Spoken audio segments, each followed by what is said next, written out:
Tonight's story comes from a night in the forest we will never forget. We heard screams echoing through the trees, but when we checked our recorder later, there was only silence. No wind, no footsteps, nothing human. Just a void. Sit back, turn off the lights, and let me take you into the dark where the truth hides between the trees. We had gone camping in a remote part of the state forest, a place with no cell signal and barely any marked trails. It was supposed to be a quiet weekend away from everything. The first night was calm, almost too calm, with only the crackle of the fire and distant owls. But the second night, as the moon rose, things changed.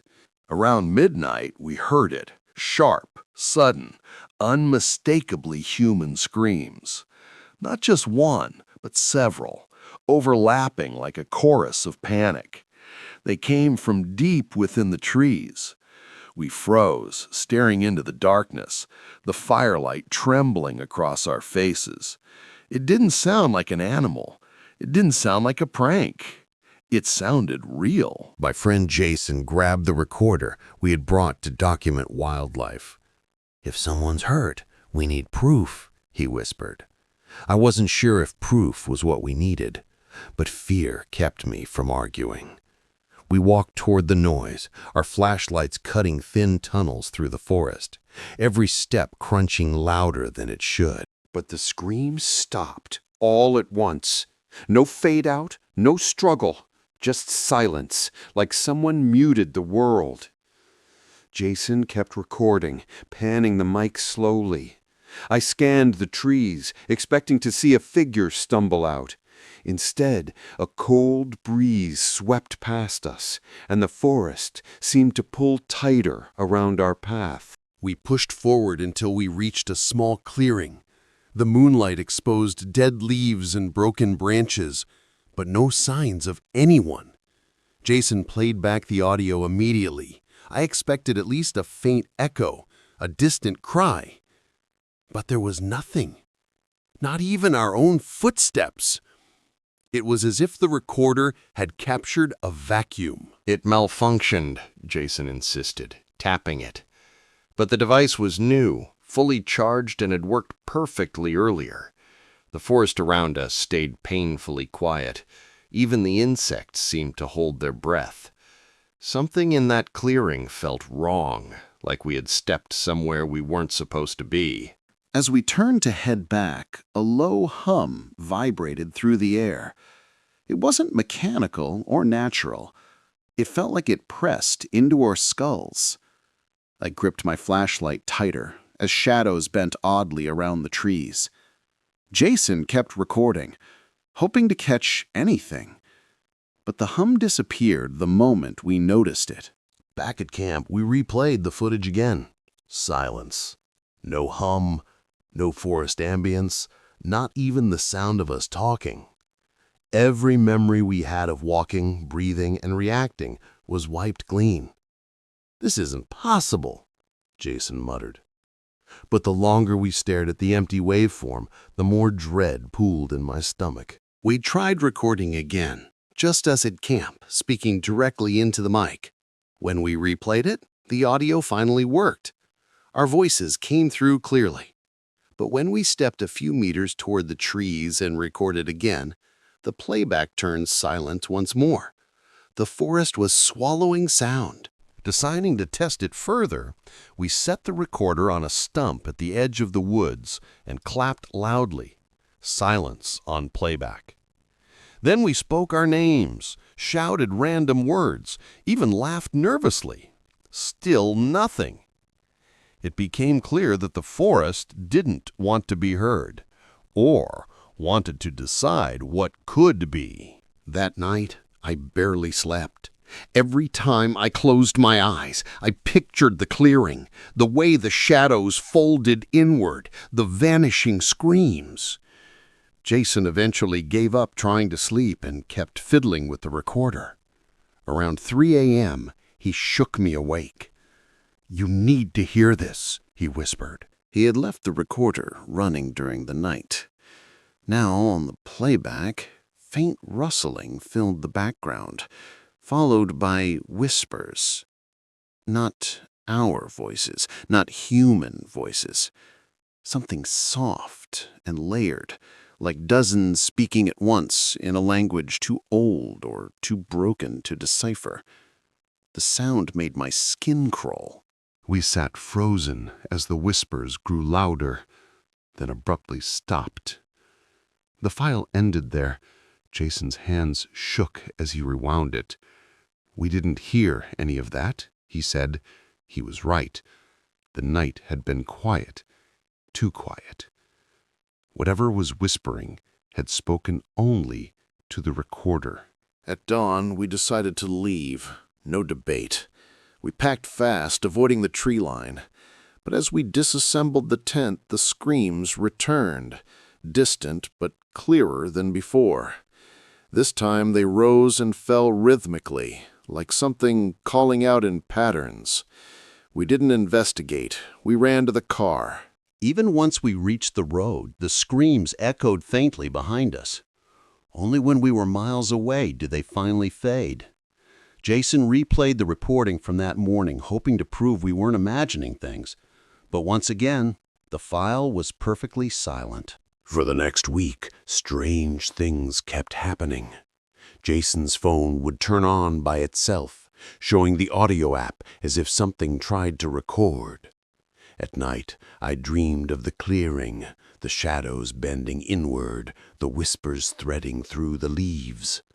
Every morning, I woke with the same cold feeling. Eventually, Jason insisted we return the recorder. "Maybe it's cursed," he joked weakly. But when he tried to play the last file before deleting it, something new appeared, an audio clip we had never recorded. He pressed play, and the sound of the forest filled the speakers. Then came footsteps. Slow, heavy, crunching leaves with deliberate pacing. The footsteps grew louder, approaching the recorder as if someone or something had been walking right up to it in the forest while we slept. Jason paused the audio, staring pale at the screen. "We were asleep then," he whispered. "Nothing walked into camp." But the recording insisted otherwise. When he hit play again, the footsteps stopped, replaced by a long exhale. Too close, too wet, too heavy to be human. The sound seeped out like breath on a cold window. After the exhale, a voice whispered a single phrase. We both heard it clearly this time. It said our names, slowly, one after the other, pronounced perfectly but distorted, like someone learning how to shape the words for the first time. We shut the phone off immediately. We agreed to destroy the recorder. We smashed it with a hammer and threw the pieces away. But the dreams didn't stop. The whispers didn't stop. And when Jason tried to check the files on his computer later, he found one remaining audio clip, one that shouldn't exist. It was the clearing again. The hum returned, vibrating through the speakers. Then the same distorted voice whispered, "Come back."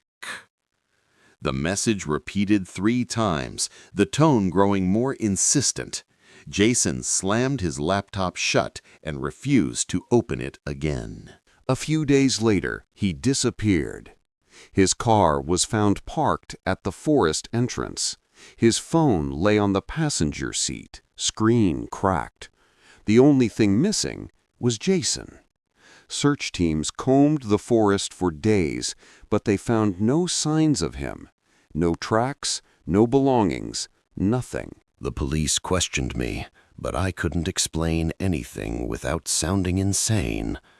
They chalked it up to a voluntary disappearance. But I knew where he had gone. Or rather, what had called him. The forest had spoken to him through the recorder, and he had answered. I haven't gone back there since, But sometimes at night I hear the faintest echo of those screams again, drifting through my open window. And when I wake up, I swear I can feel the same cold breeze that swept through the clearing, brushing the back of my neck. Last week, I received an anonymous email with an audio attachment. No text, no sender, just the file. Against my better judgment, I played it. The forest hum filled my room, followed by Jason's voice whispering, "Help me." His tone was strained, distorted, barely recognizable. Then came another voice, the one from the clearing. It murmured something I couldn't understand, like a warning. The file ended abruptly. My room felt colder afterward, as if something was listening, waiting for me to react. I deleted the email, but I know that didn't stop anything. Now I sleep with the lights on. I've blocked my windows and avoid wooded areas completely. But the whispers follow me. They slip into quiet moments, between songs, during pauses in conversations, in the static on my TV. And every time they grow a little clearer. I know it's only a matter of time before the forest finds me the way it found Jason. It doesn't need trails or maps, it only needs silence. Those empty spaces where sound should be. And lately I've noticed those silent pockets appearing more often around me. If I disappear, don't look for me in the usual places. Listen instead. The forest speaks when it wants to. And if you ever hear screams coming from the trees, don't try to investigate, because even if the screams are real, the recording never is. And whatever you hear or don't hear isn't meant for you. Thanks for watching. If you enjoyed tonight's story, hit the like button, subscribe, and ring the bell so you never miss another dive into the strange and unexplainable. Share your own eerie encounters in the comments. I might feature yours in a future video. Until next time, stay safe and stay out of the woods.